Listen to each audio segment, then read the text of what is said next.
Okay, there we go.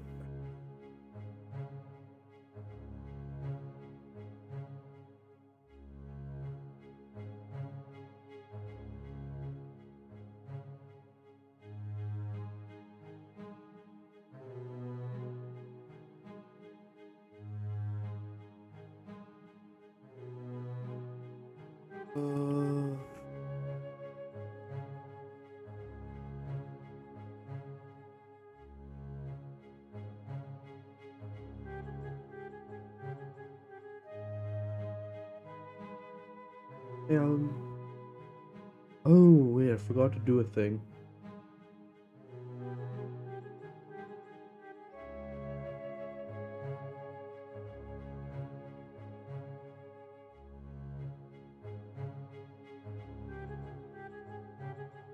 Let's hope that actually works out.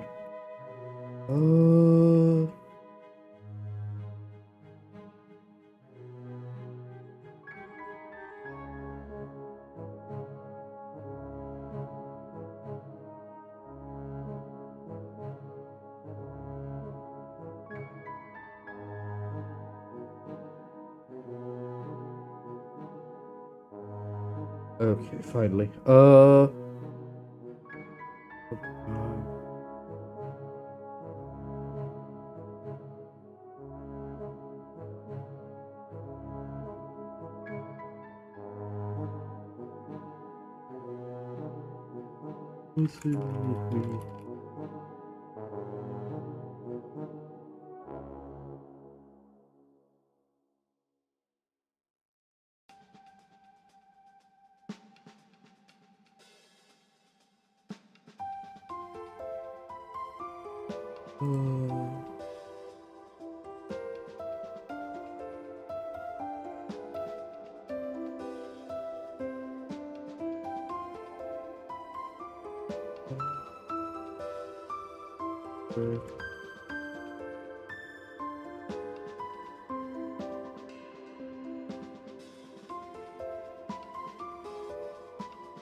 Yeah,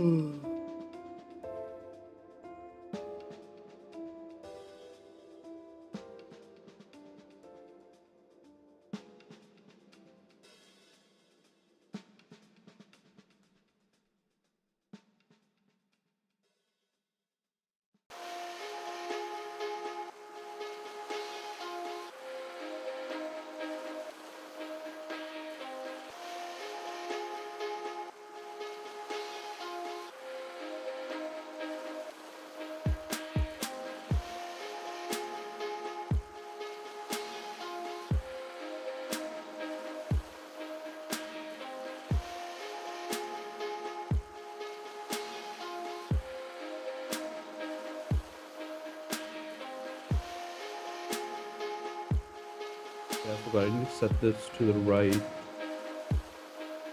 category.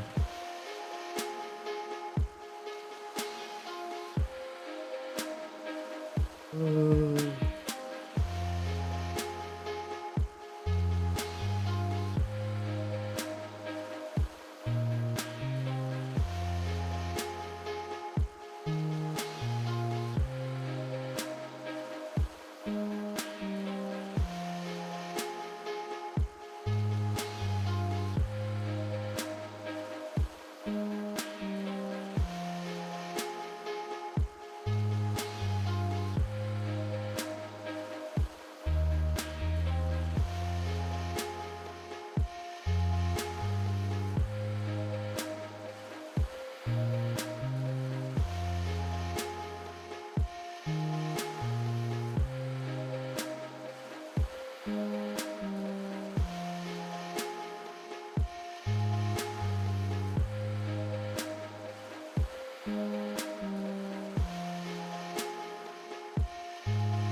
uh,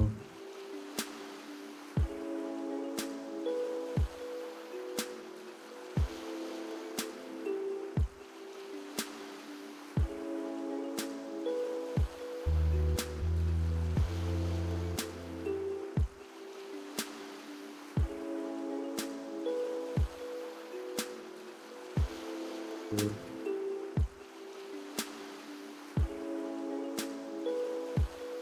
Sections.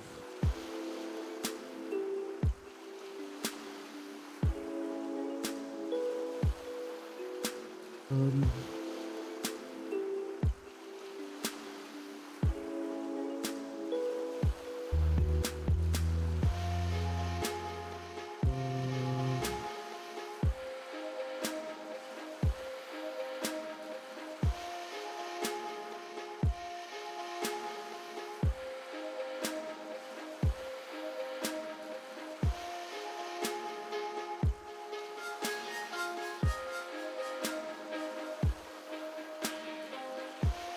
um,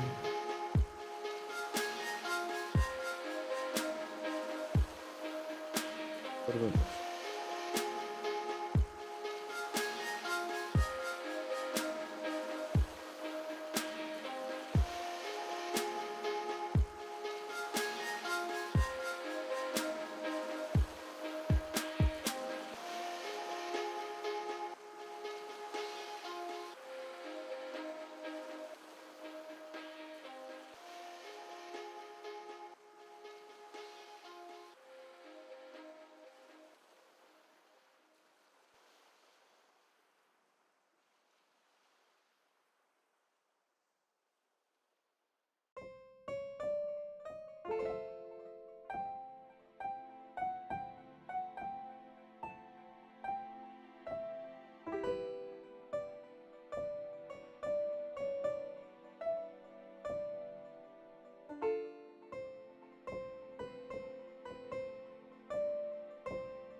Uh,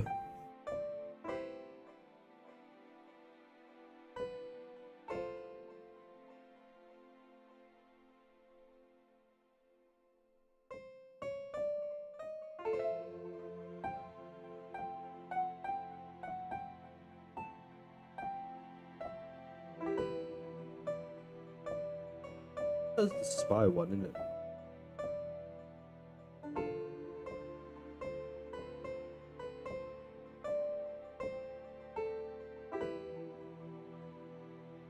That's where my brain was saying that something was weird. Yes.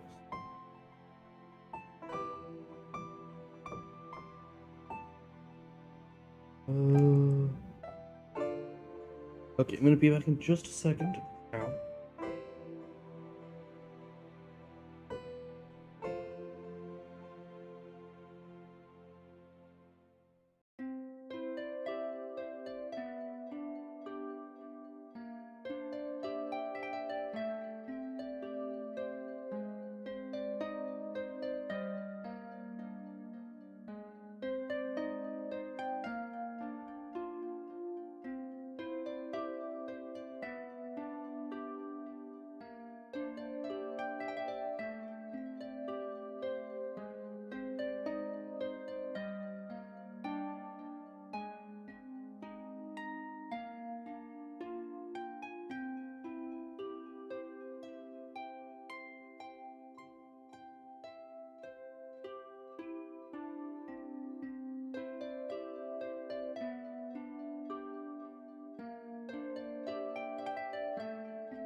Ugh. Hey Xenia, sorry about that. I had to step away for just a moment on account of covering the magic of chia seed pudding today.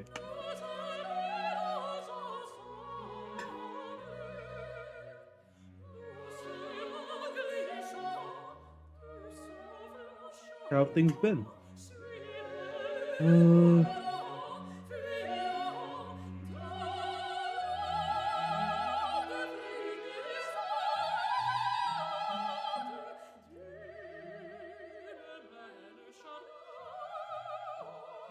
Mostly good. I have been to the restroom 3 times in the last hour. Hopefully this will stabilize in the near future. But, yeah.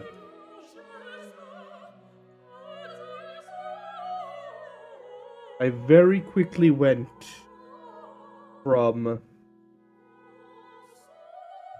Ooh, how did it go?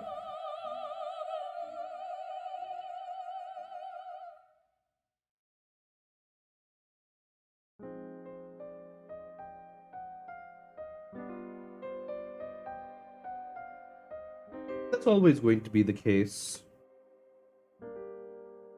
Honestly, at first, there kind of just was no one. And it takes a while for people to show up. The big thing you need to remember, is to be consistent. right? And if you have 500 plus subscribers, then people will watch the VODs or whatever else it happens to be, right? It's not like the actual stream is going to be the end of it. There's always like the VODs and the next stream and whatever else you're gonna do.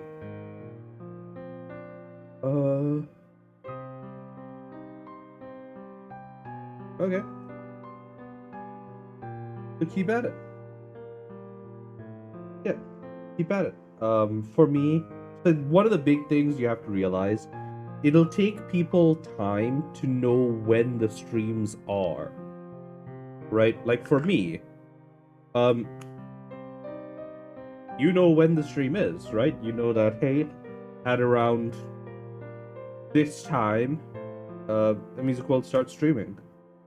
So you drop by whenever you drop by, enjoy watching the videos for a little while. Enjoy watching for a little while. Head off to do your own thing. Even if now is short, like right now the streams are shorter than usual. In the long term, there is a pretty decent chance that like people will be dropping in and out later during the stream.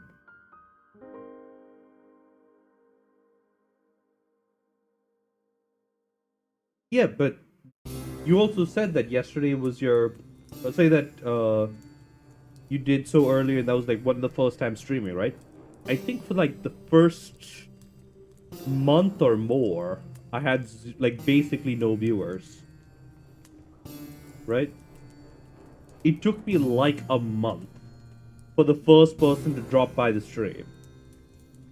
And that was me streaming every day. So,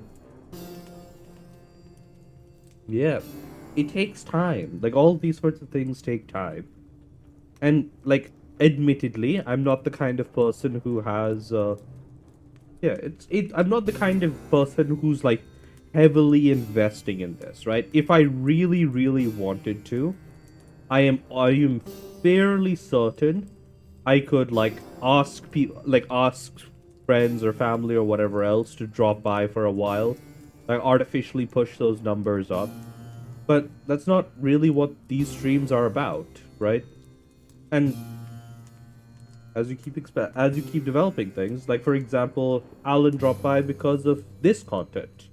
And that's another thing that you can think about. Like, what is the content you're making and how does that relate to the rest of your stuff, right? So for me, I'm doing this, I'm doing Mattis.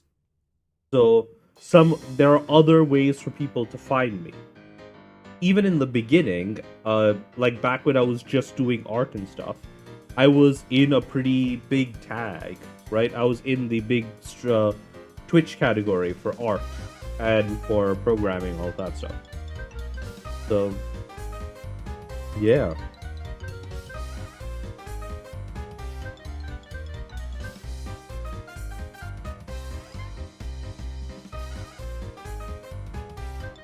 Yep. That's always going to be a thing that you will that you can do. For just chatting, you'll want to have like a few topics of conversation that you can just kind of ramble on about. Other options are playing games, writing, drawing. You can do world building. That's one thing you can do if you're into writing, if you're into like role-playing games and stuff. You can just say, okay, I'm going to do a stream where I build out my entire world for a fantasy setting or something like that.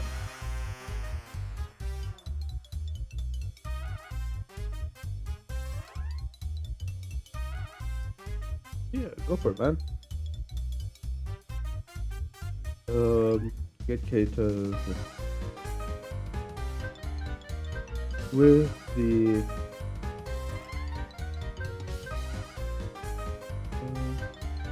so for me, I stream basically when I can, right? My stream time is dedicated by the fact that I work. if you have the opportunity to optimize your stream time, you can go to this Twitch tracker, I believe, and you can look at your categories, right? So let's say that we are looking at the art category.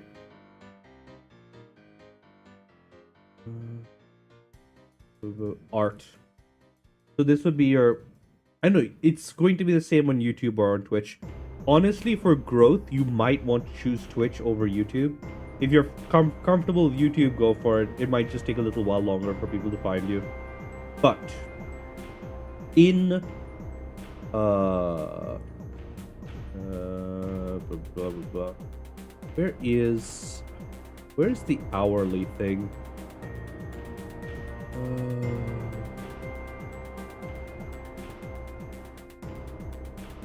No, it's not that.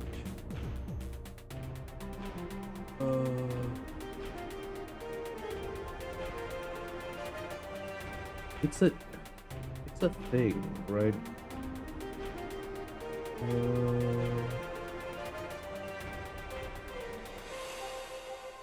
There's an art. I'm trying to find the thing. Okay, here you can see it in the time. But you can see there are these cycles, right? In the viewing over there. No, it's just as difficult as YouTube is. You just need to have a Twitch account and you can log in through OBS and connect your platform there.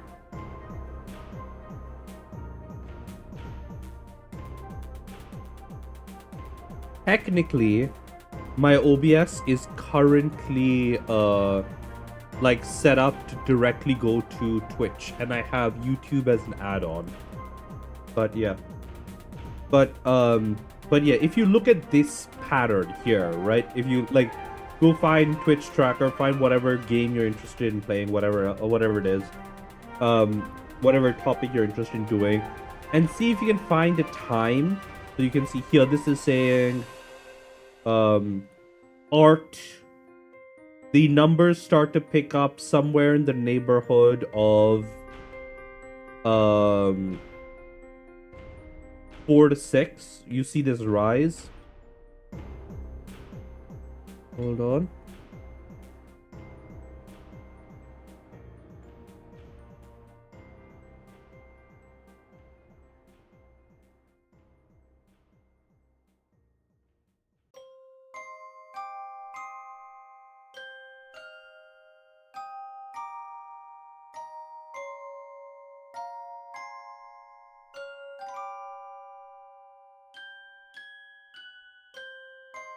Okay, I don't know.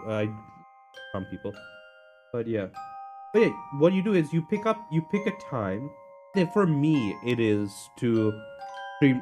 Like if you're just streaming to one platform, YouTube has better VOD experiences, but Twitch has better discoverability, at least right now. Also, YouTube, say technically, if you have the time to edit shorts and stuff from your streams, YouTube can be better for discoverability than Twitch. It's like, it depends a lot on your specific setup, right? So I would love to be able to do more shorts. I'm just really bad. I really don't have the time for it. But yeah, what you want to do is you want to pick a time. There are basically two schools of thought, right? Yeah, that might just be CapCut. You can try Kden Live or DaVinci Resolve or something and see if that does any better. But whatever.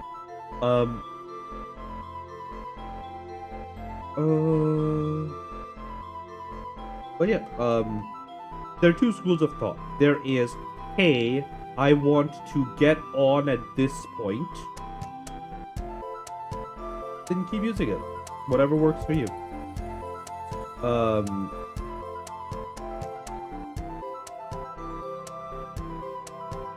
maybe find a way to chunk your videos, right? To just like grab a shorter segment.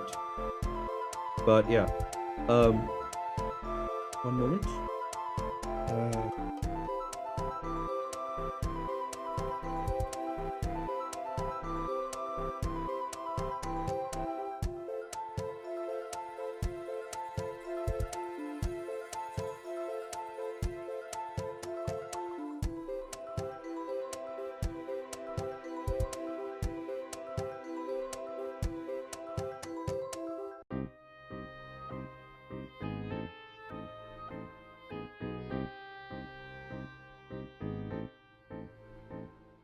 Sorry about that. People are.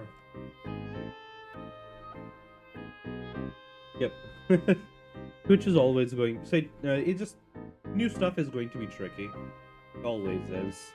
But yeah, there's two schools of thought in terms of picking a time. Remember that above everything else, right? Above everything else, you want to be consistent. You want to start your streams at roughly the same time every week. That is the most important thing. The next thing is you find the category that you want to do. Let's say art. There are two schools of thought at this point. You want to either get in the rising section of art or just after the peak. Now the rising section means that this is where all the people who want to watch art streams are looking for streams to watch. And that might get you people who are interested from the get-go.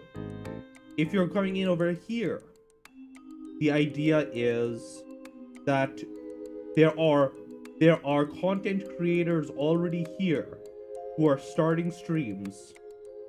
There should be. Oh, but the thing is, YouTube doesn't have categories like Twitch does for some reason. But, yeah.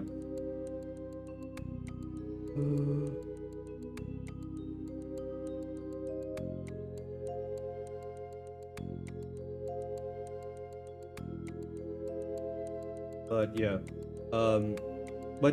The fall-off side of things is basically gambling on the idea that hey, there are a bunch of people who are watching art streams. They want to watch more art streams.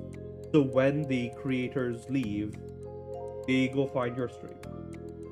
Downside of that option, the reason why I personally go for the rising, like the early part of the rising part of the categories window, in like if I had the opportunity, I would do it there.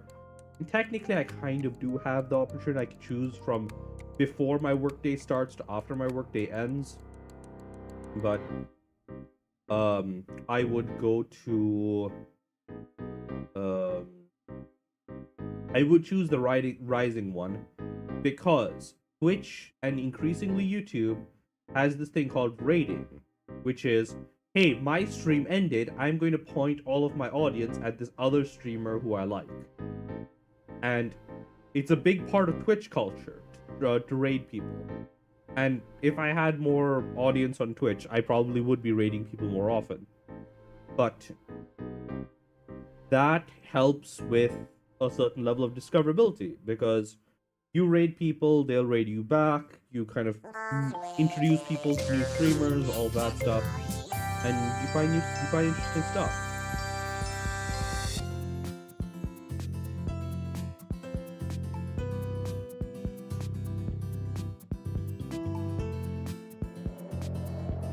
Oh, thank you for the follow. That's really nice of you. But yeah, in terms of interaction, Twitch is, at least in my experience, significantly better than YouTube. Because the chat stuff is better on Twitch, and the integrations are better on Twitch. YouTube still has a really long way to go for the live side of things. But YouTube has the significantly better mobile experience, and they have the significantly better VOD experience, right? YouTube has basically unlimited free VODs as long as your stream doesn't go over like 11 hours long, which is probably never going to be a problem for me. The only case it will be is if I ever do another 24-hour stream, but then I just do handoffs and it should be fine.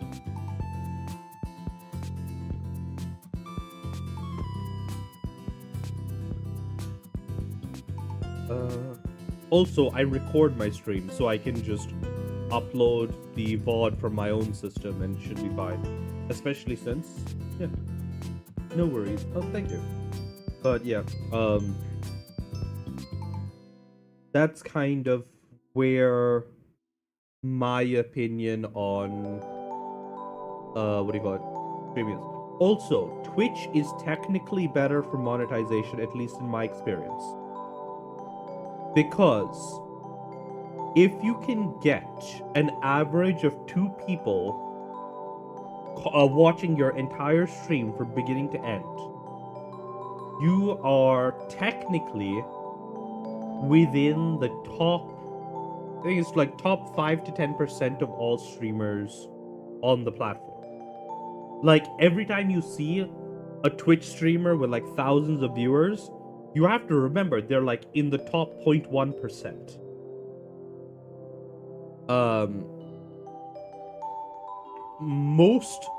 Most career streamers have like an average of 30. And that's like career streamers, people who make money off of this. Just 3 on average is enough to get you monetized on Twitch.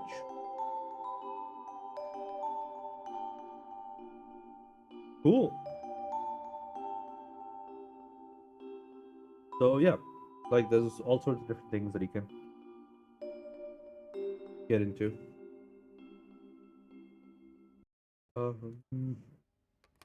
Kita, her puppet, Foster. Allow.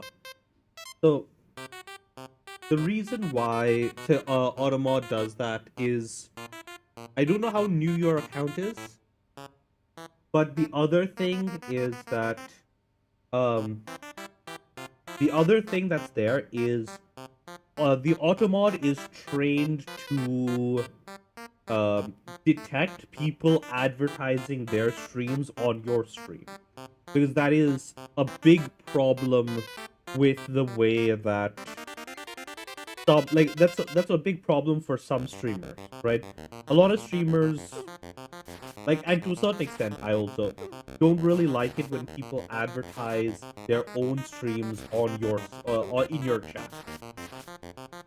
It's rude. It's kind of like the implication is saying, hey, all the people watching this stream, wouldn't you rather want to watch my stream because this stream is shit? Right? That is the implication you're giving off.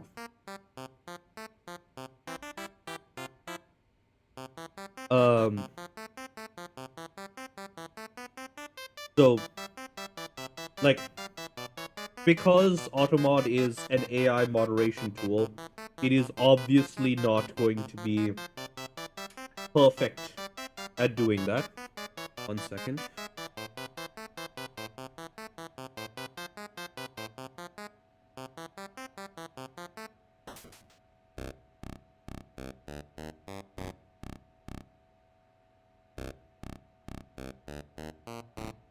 Not AI in the sense of Gen AI. Image recognition, patterns, all that stuff. It is the stuff that I wish more people would recognize, would like actually care about with AI. Because just like every technology, there are good things and there are bad things. Right?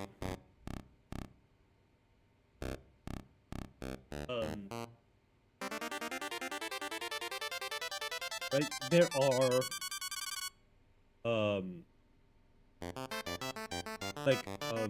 There are legitimately good uses of AI in programming, like bug finding. That is, like, as the AI gets better, that is increasingly a good way to use LLMs and stuff because they're able to like okay, I'll bump the well, I'll just bump that down a little bit.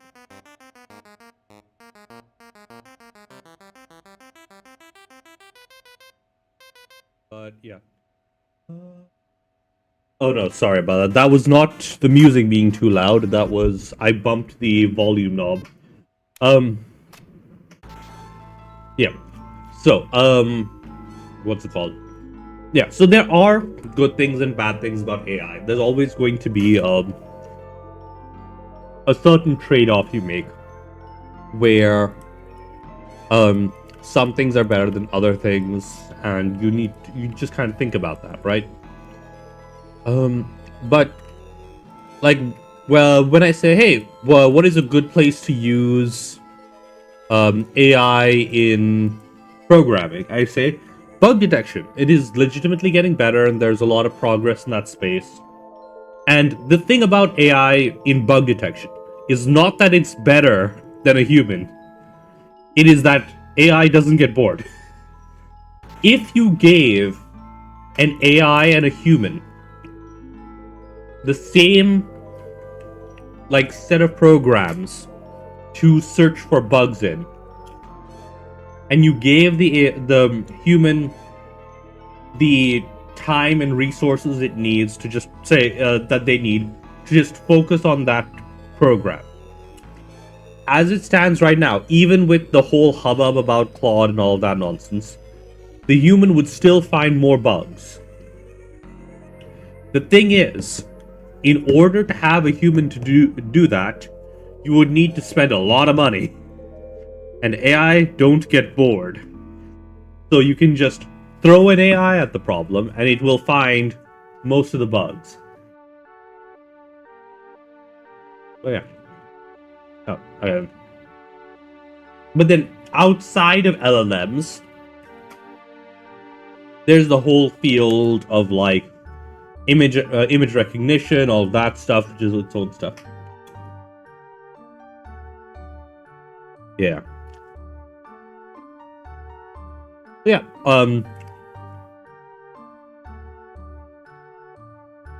So, and like automod is a legitimately good use of AI. Especially the way that Twitch's automod works, which is that instead of fully blocking you, it will just highlight a thing in the chat that I can see that says, hey, this guy posted a message. Do you want to let it through or not?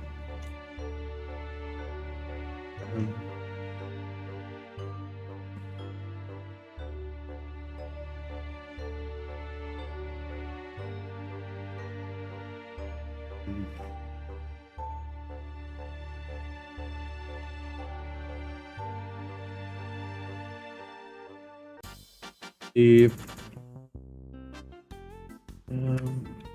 sure thing. Enjoy your meal.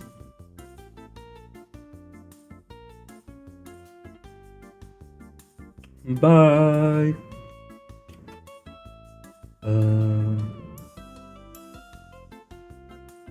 Mm, mm,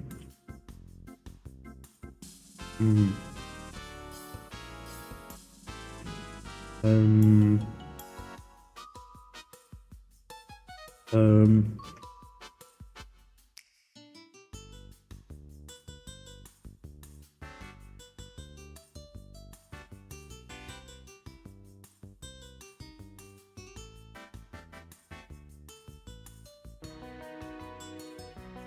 mm,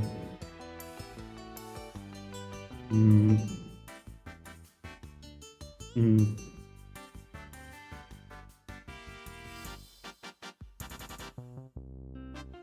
mm, um,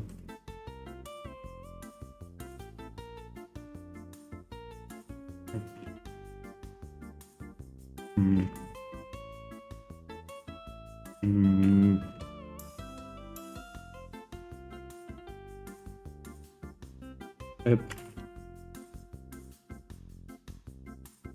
Right. You can't afford that or act with impunity. That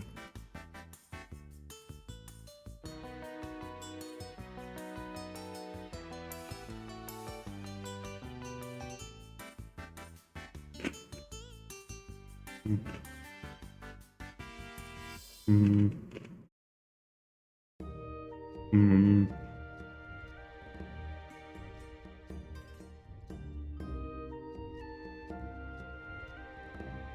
mm, mm, mm, mm,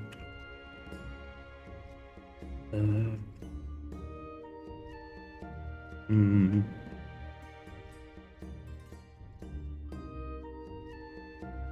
um, mm, um,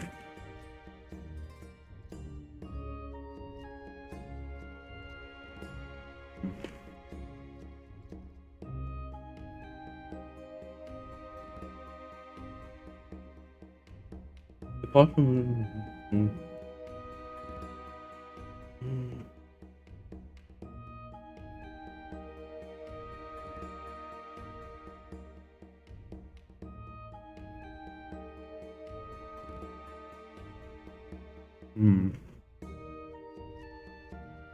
um,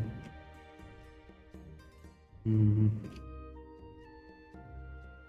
uh, um,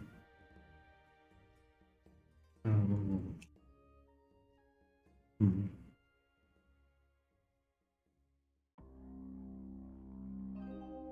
mm, you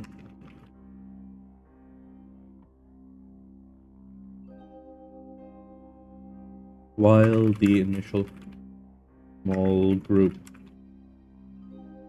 um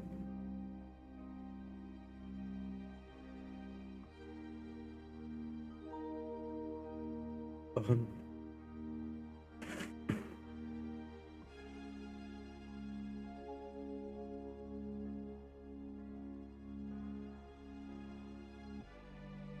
was defeated. You can't be, you are quite certain that won't be the end of it.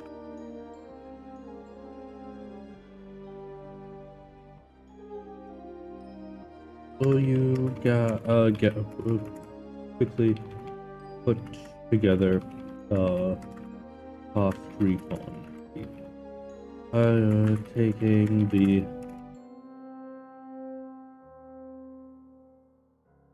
um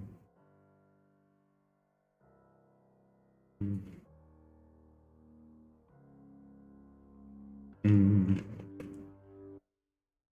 um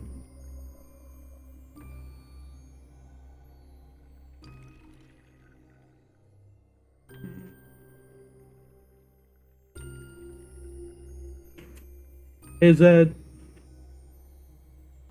um um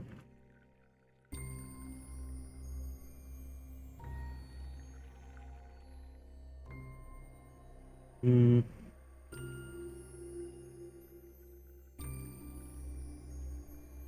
ooh, nice.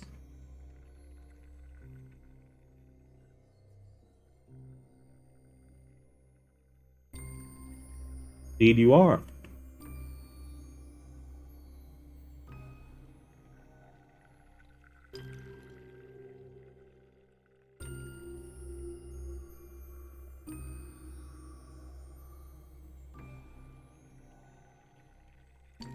Mm-hmm. Mm-hmm.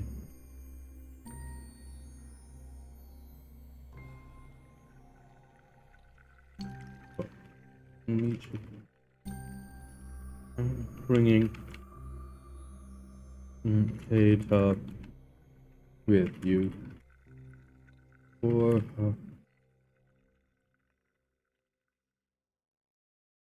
control abilities.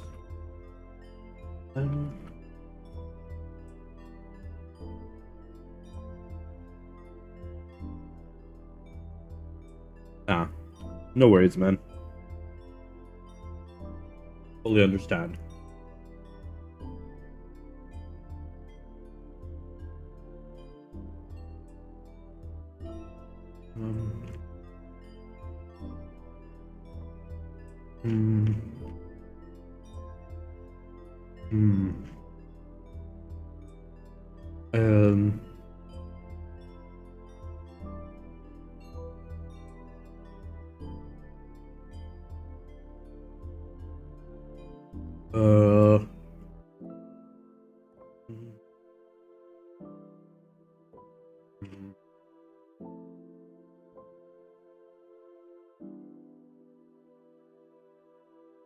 Nice. Wish you the best of luck. Yep. Say hi to Ajax for me.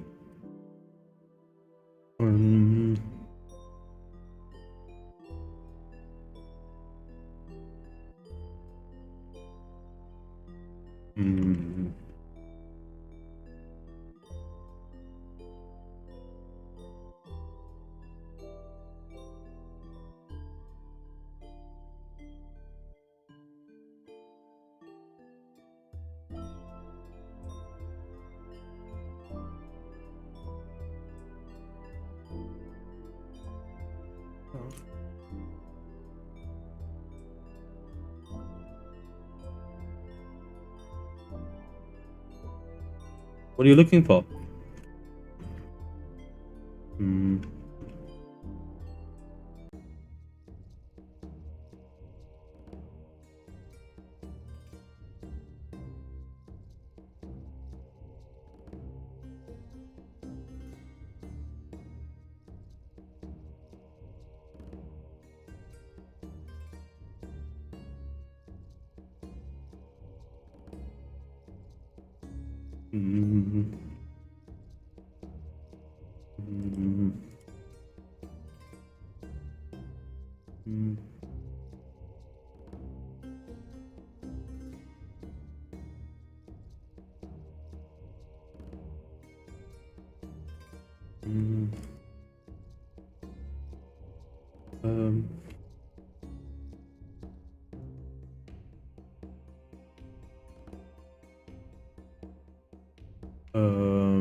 Let's see.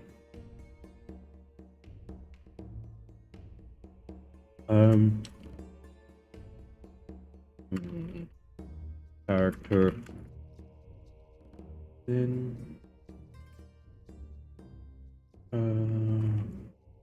Wrongly.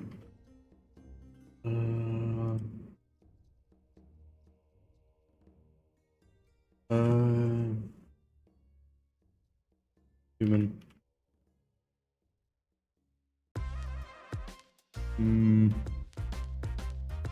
Just searching it in Google is probably not going to be the best, best chance. I mean,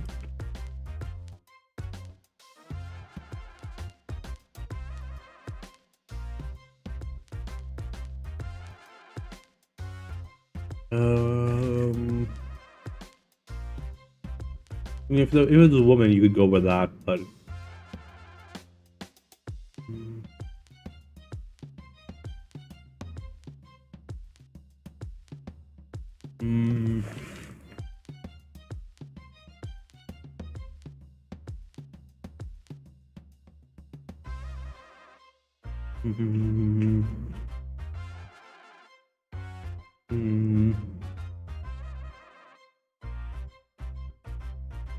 Indeed.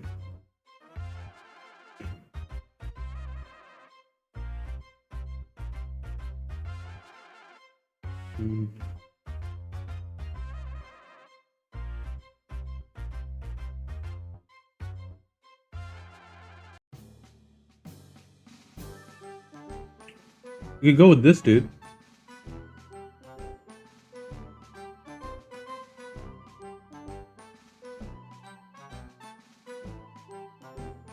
I'll send you the link to this guy.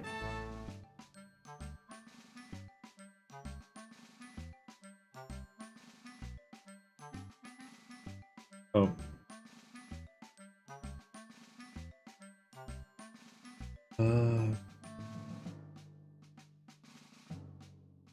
Try that.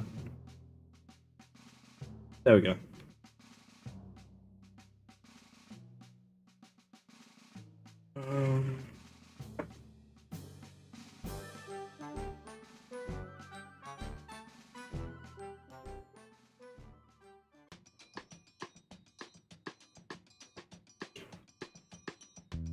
But yeah, you don't need to go with that one. You can find whatever you want. Might actually be better not to search for Star Wars characters.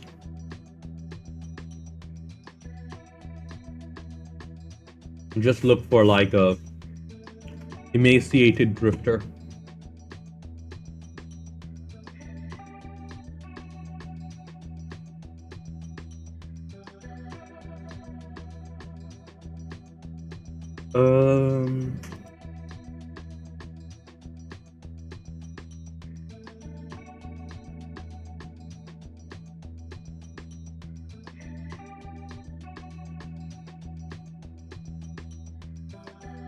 No worries.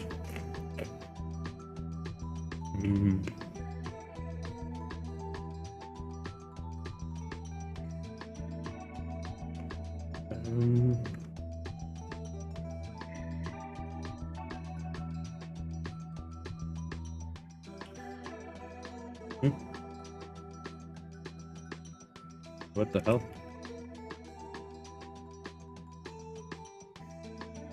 The hell just happened?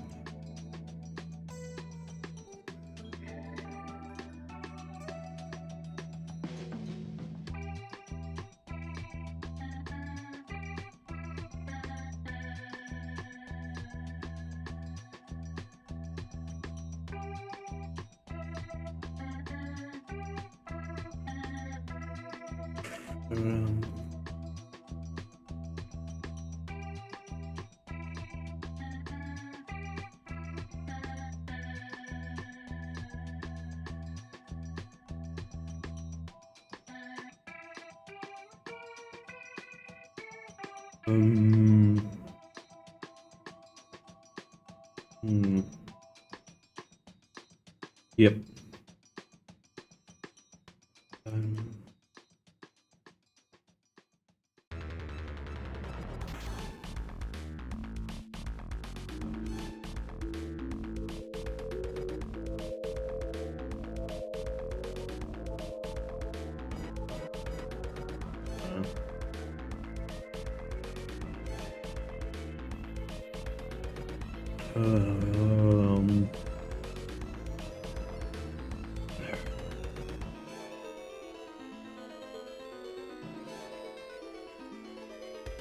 Okay.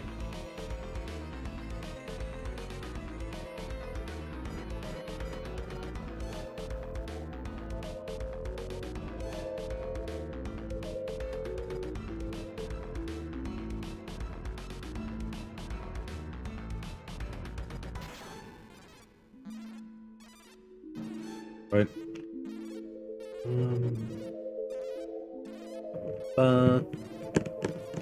We want it to be not too bad. This is technically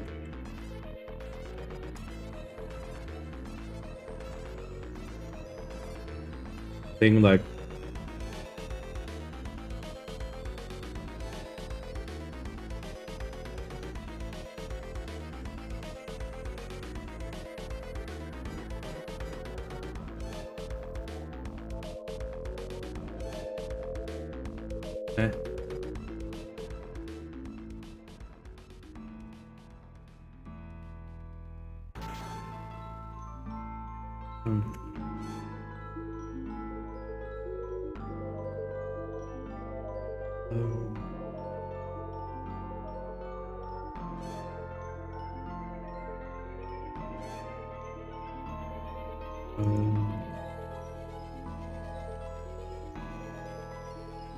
The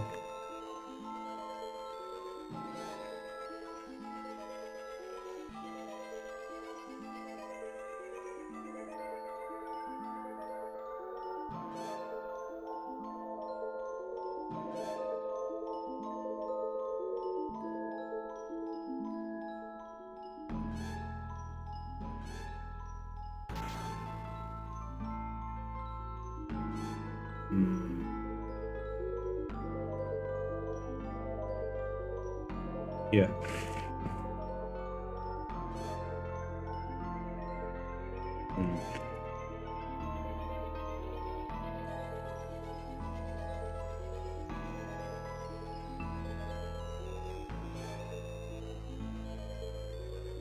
Um,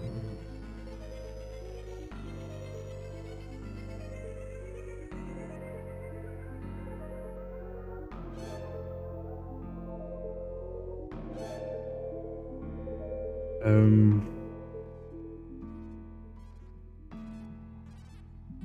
uh, mm,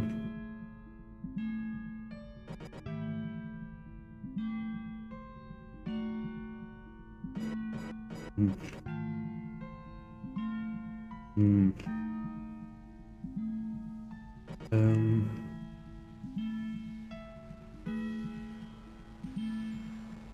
um,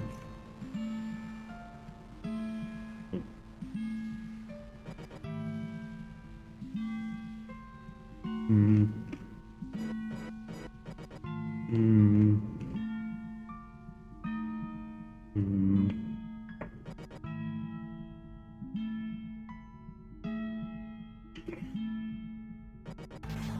um,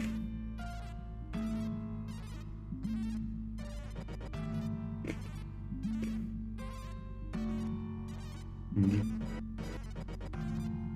mm, mm, mm,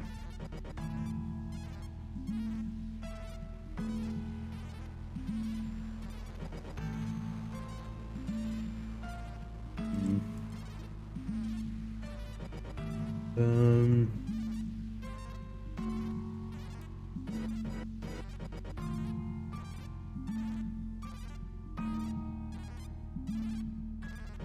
you scour the mountains um over um between to the north of the valley. Okay, Taz.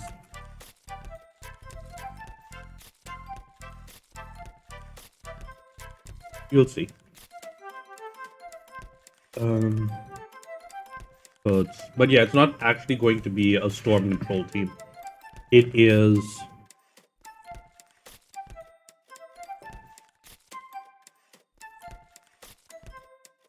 It's going to be slightly different.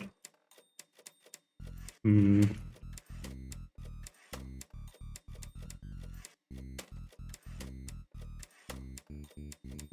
Okay, Taz.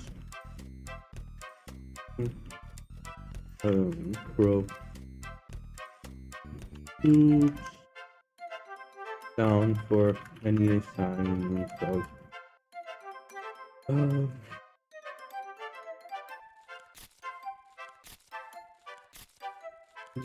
But yeah, it's gonna be something different. It's mainly focused around like a fully different approach. Basically, the foreign mages are like taking you a little bit more seriously now.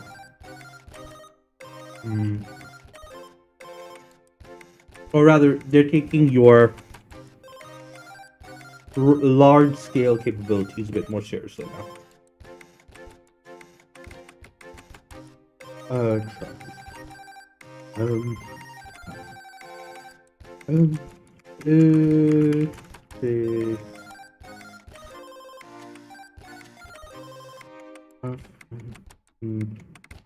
anything. But once you do, you can it is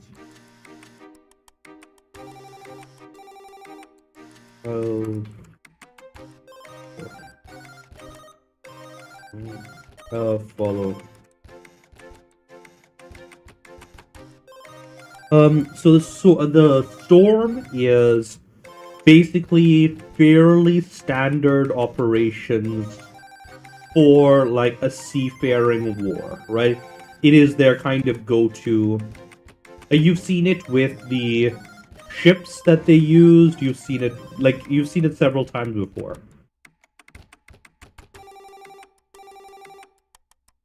Right? Weather control is necessarily a significant part of their magic.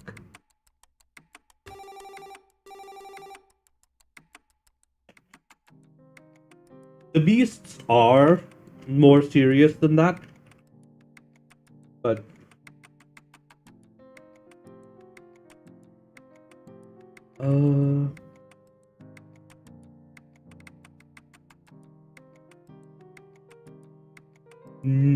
no, but that's mainly because they were just trying to force the landing.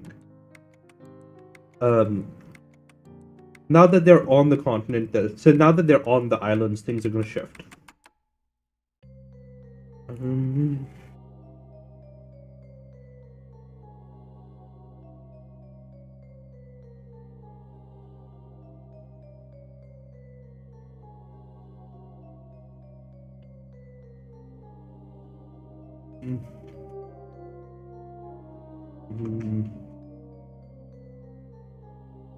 Past that.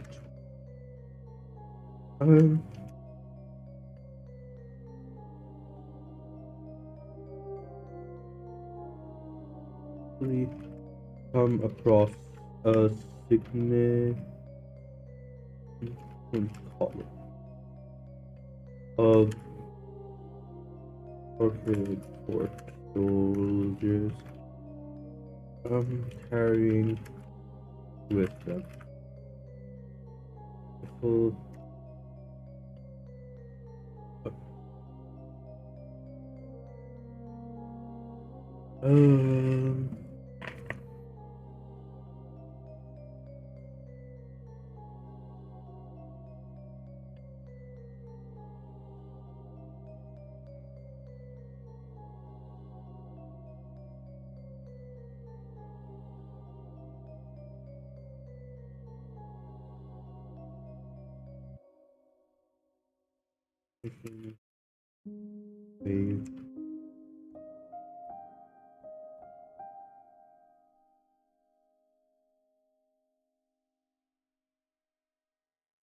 what precisely their intent.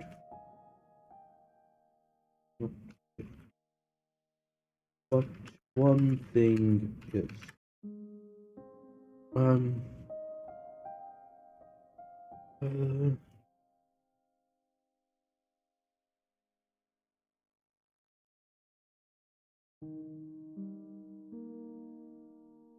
are starved off.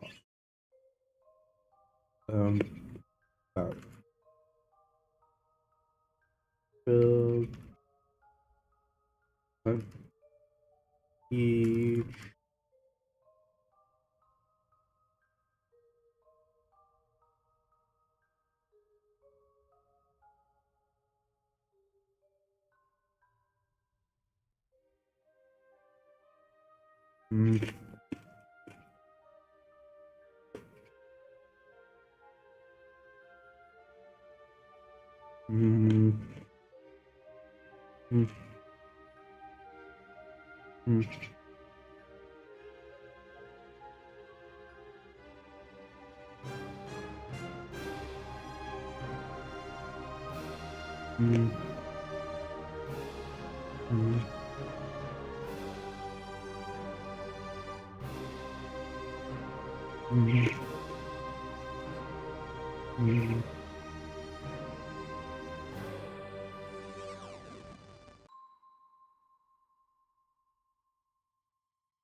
Keep shining brighter. They are moving sort of north through here. Your main forces will be in the northern parts of the valley, right? They are moving basically quite a bit further north. Unless you count the Wolf Barony. The Wolf Barony does have some closer forces.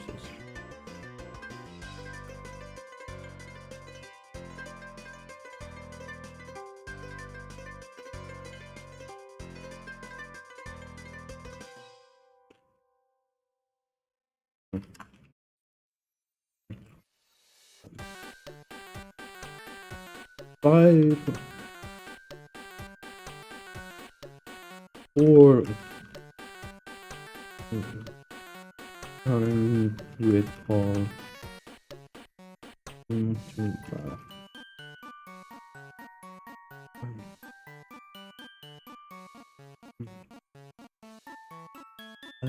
Two, alive.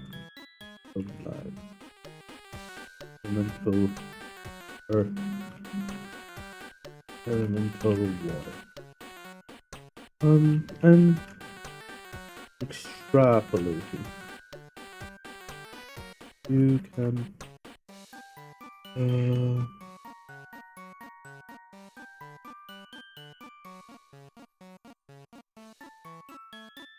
mm,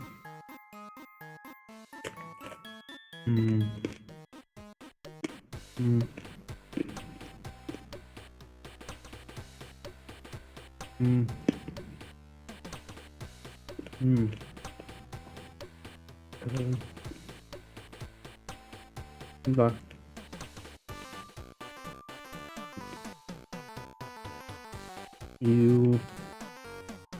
Your best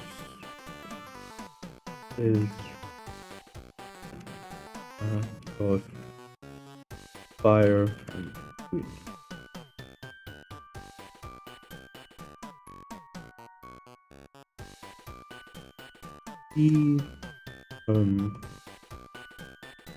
The other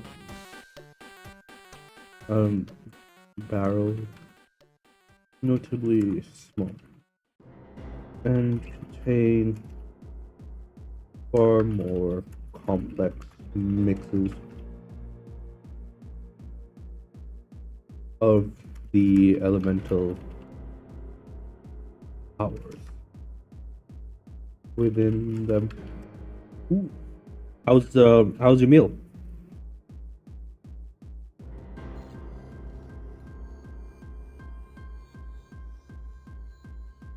Mm,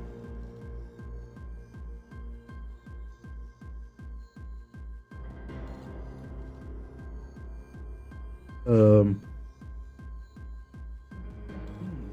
nice. Yep.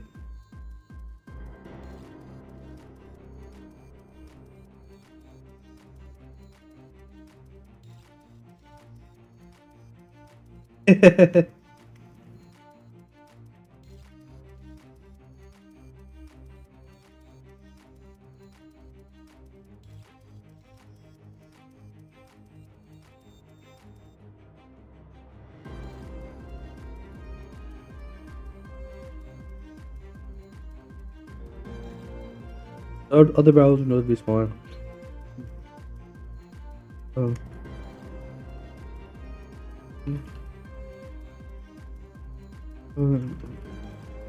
The potion stored within, no doubt, far more advanced than the ballistic augmentations you have already seen. So how intend to use it? Not readily.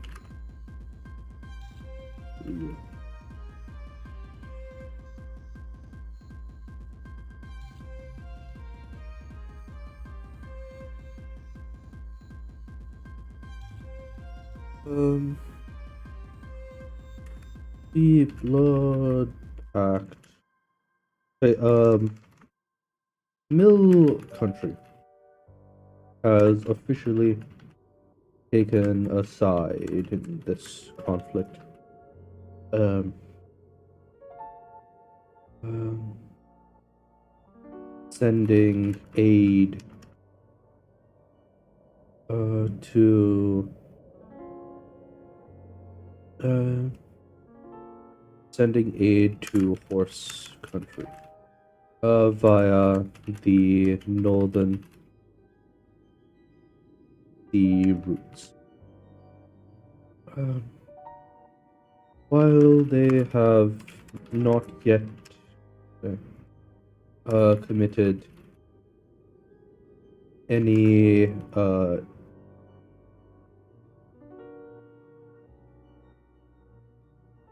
well, they have not yet committed any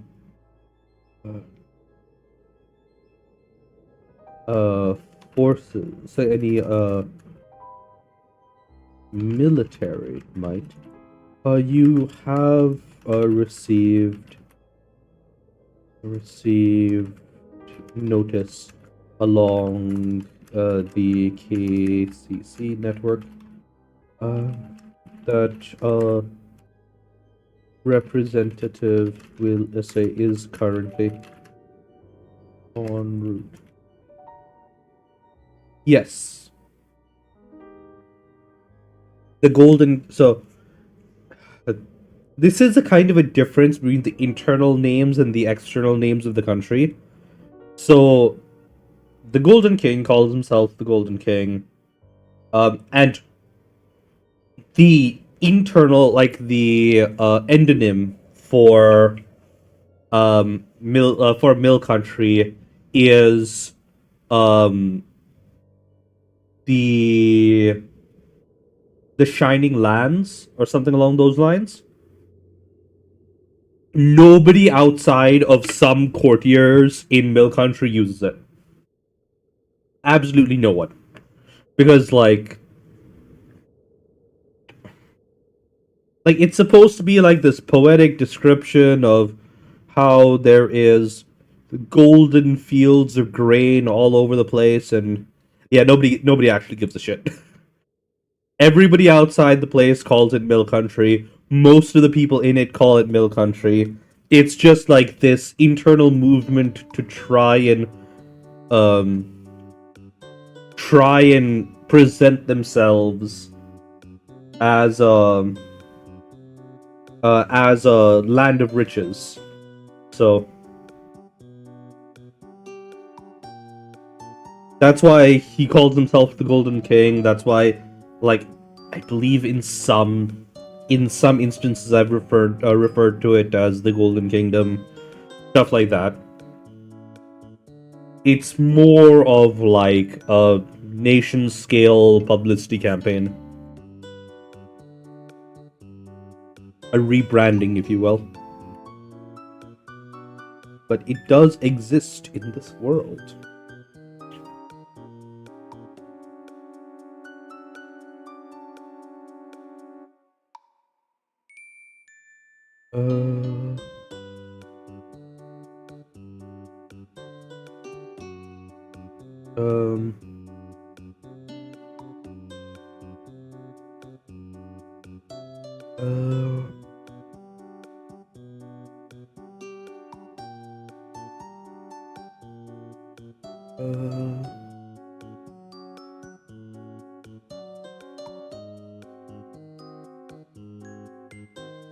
You have received notice from PCC to discuss.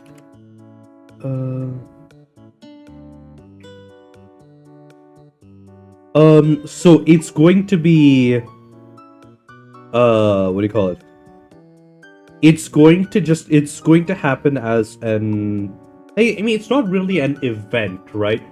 You'll get, like a this style event where you'll get the basic offer that Mill Country is going to put forward. If you want to negotiate further and do a more complex deal, you can spend a minor action on it. Otherwise, the general assumption is just that you will agree to that aid. To discuss what um the Golden King can do to deal with the foreign threat and threats and ecological damage, and danger posed by. You are technically the first people in the old empire to rediscover it. Foreign nations do say the foreign countries know about it, and like technically, the the Empress knew about it. Like during the Empress's era, there was like certain groups that had some knowledge of it, but like complex complex behaviors like that, say complex topics like that are not super well preserved.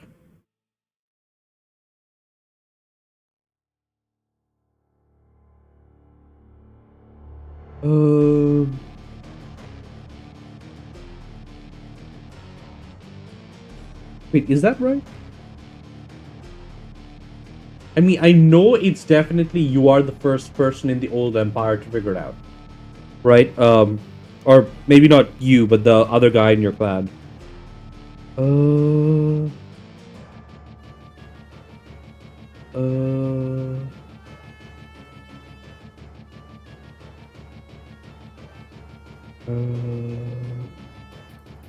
but yeah, I haven't fully decided on whether other groups know about it. There is some magic that would associate. I think there might be like some preservation magic and stuff that works on that principle. I think you're the first person to discover sterilization via heat treatment. I think that is definitely a thing that you have. I think prior to this, there were people who knew about knew about sterilization as a preservation method. But, yeah.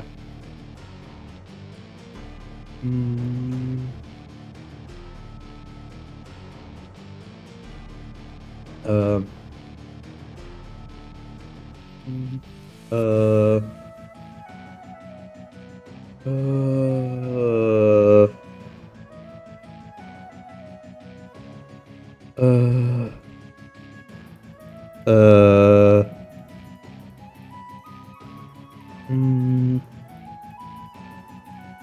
posed by the actions of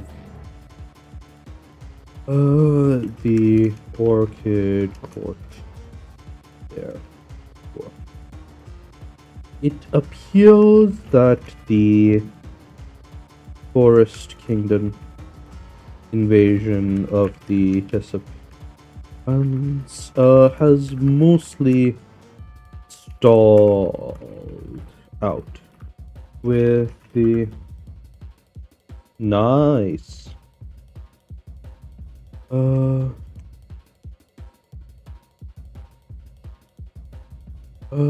with the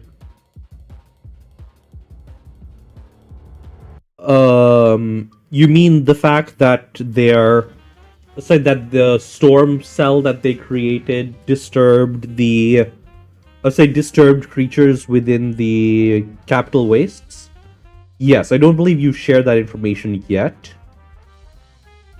Right now there is only the generally aware, the general awareness that everybody knows that the capital wastes are leaking and that there are extremely dangerous beasts in the capital wastes. So like people know that there are dangerous magical beasts in the capital waste. They don't know they don't know a lot about it, but there have been a couple of creatures that have like slipped out and been captured by some group or the other. Right, like with the beast that the Lancaster gave to you and what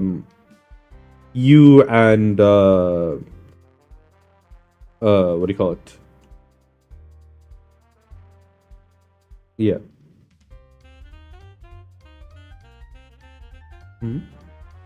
You and God. My brain. Why are you not letting me remember the wife's? Yeah, Takami. You and Takami's wedding. So they know about that. I mean, even you aren't sure if there is an acceleration of that phenomena, right? Oh, are you talking about the magical, like, forests and stuff? Like, the spreading of that sort of thing? No, people aren't generally aware of that. You haven't shared that on account of it technically being the underlying process by which you create magical plants. And that is something that you are currently keeping a secret.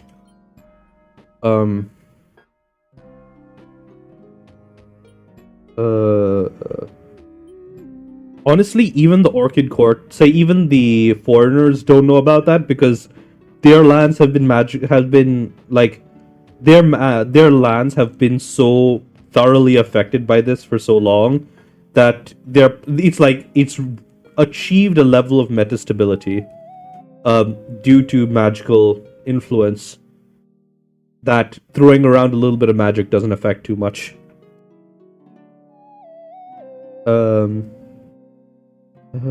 Has mostly stalled out with the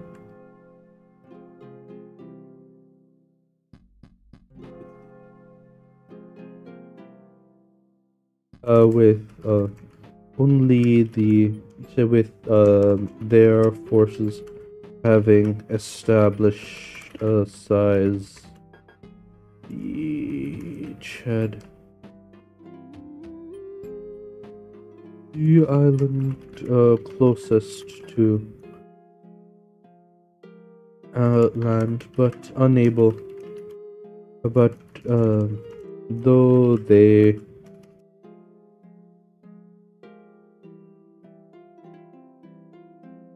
you also probably need to actually use your worms.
Let me see something.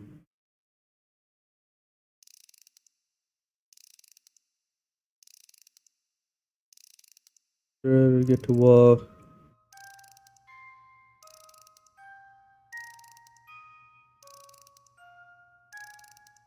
Situation.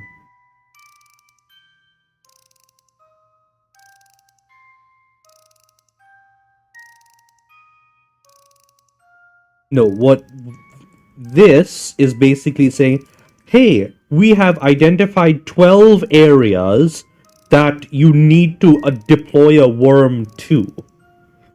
So assuming you use all 3 of your worms, you can stabilize it in 4 turns. Right? Or 4 actions. Actually, it'd be 4 turns, because you really only get to use them once per week. But same difference. This is saying, hey, there are 12 places. You need to use like one worm per area, and you need to finish 12 areas. That is what that says.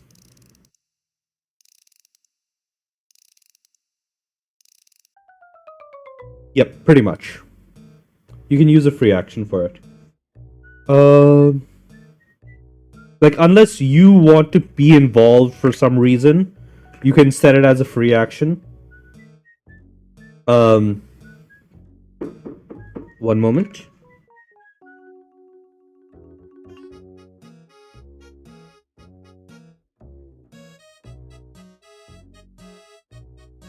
Sorry, I need to step away for just a second. But yeah, that's how that works. If you want to use the minor action is if you want to be involved for some reason, like do research on the areas they're stabilizing or whatever else.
No, they're still here. They sent back a report, but they didn't. What do you call it? They haven't left yet.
Yep. So, beach.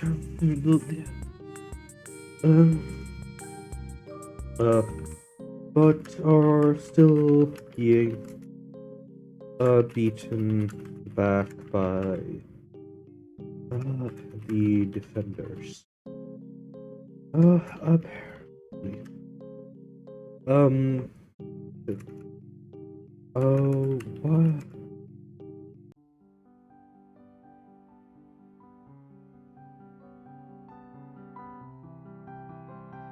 Apparently, they have their magical has allowed them to fend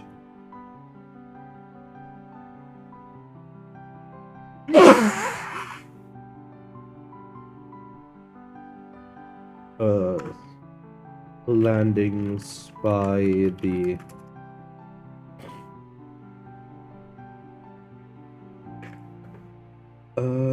by Bronco and Nanami.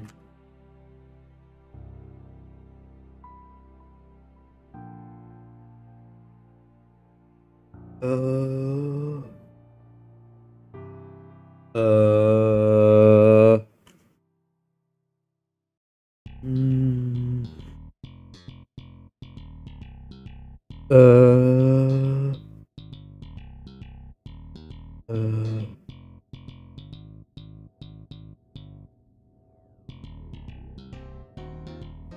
the current rulers of the Hyssop Islands. You know, you made them the wedding gift. Ronco is the no. Ronco is the daughter of the Khan of Horse Country, and Nanami is the son of the Lord Admiral of Sea Country. Remember, it was a long. It was early in the um. It was early in the game, like early in the quest. But the idea is that these islands have always been sort of in contention between Sea Country and the Forest Kingdom. No, no. But defenders. Apparently, the Forest Kingdom, the foreign magical support. Apparently, the foreign magic has allowed the Forest Kingdom forces to fend off landings by the sea and horse country.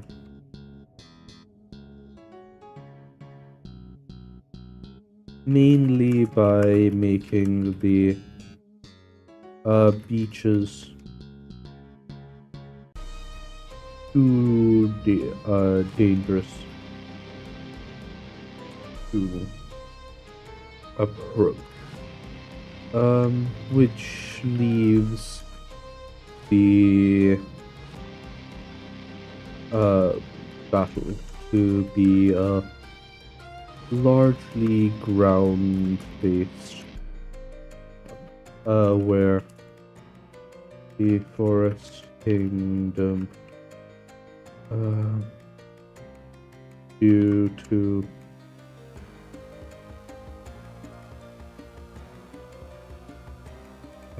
mainly by raising area of rocks and white water. Making the shore too dangerous to approach.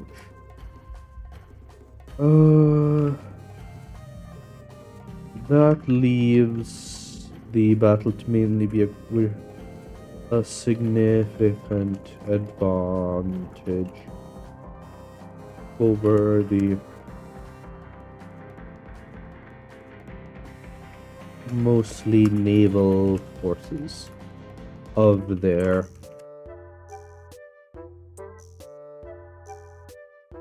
Still, your allies have enough divine support that they have been able to fend off surprise attacks with unnatural level of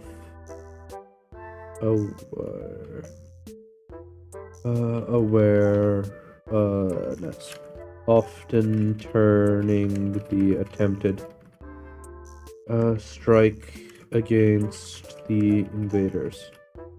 Though it is clear.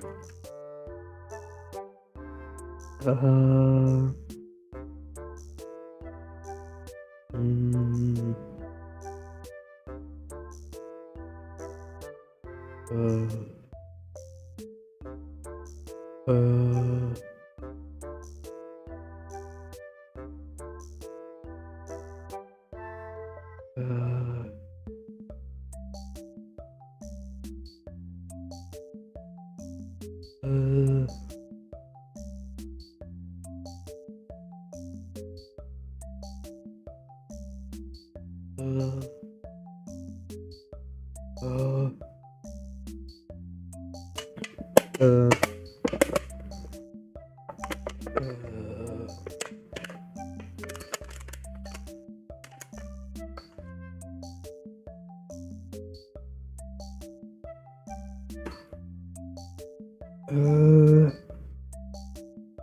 Often turning the attempted strike, it's not just clear that the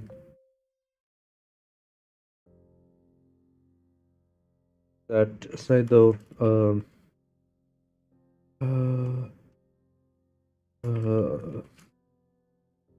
sometimes punishing.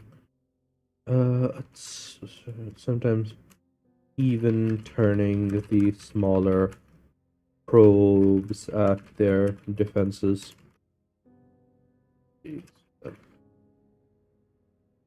Unfortunately, um, okay. So far it seems as though the invading forces are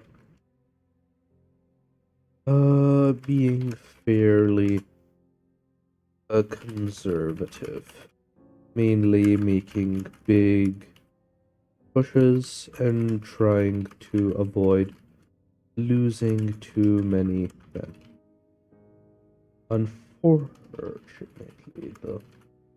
Fortunately, there are now signs that the Forest King is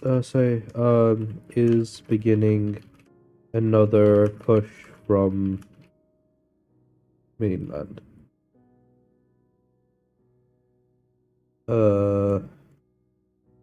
There is once again signs military build up at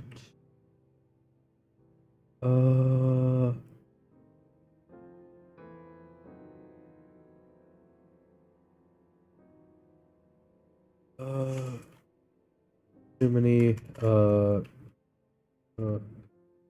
or supplies.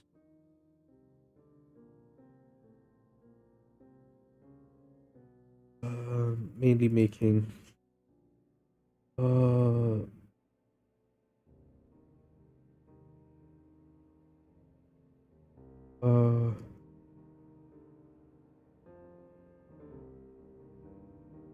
what do you call it? Massed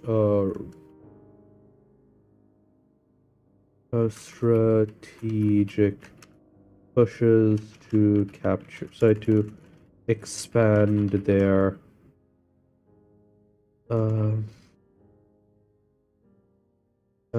area of control. Oh,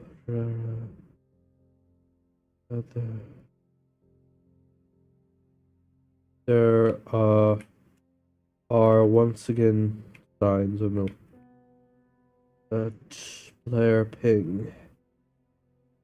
Okay. That's where we are going to. Sorry for the flashbang. I really need to figure out how to fix that issue with LibreOffice.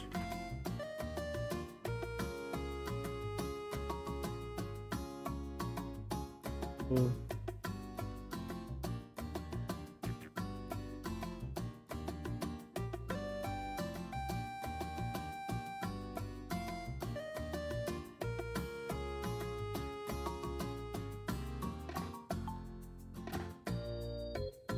Precisely recognize currently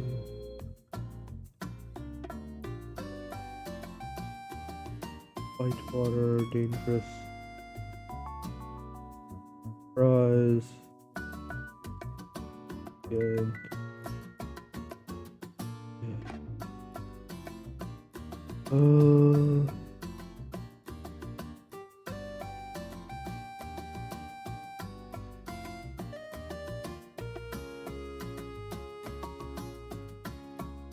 There we go. Thanks for coming along. That'll be the end of today's stream. Yep. Yeah, don't worry about it, man. Enjoy your game. Uh, uh, uh, uh, uh, uh.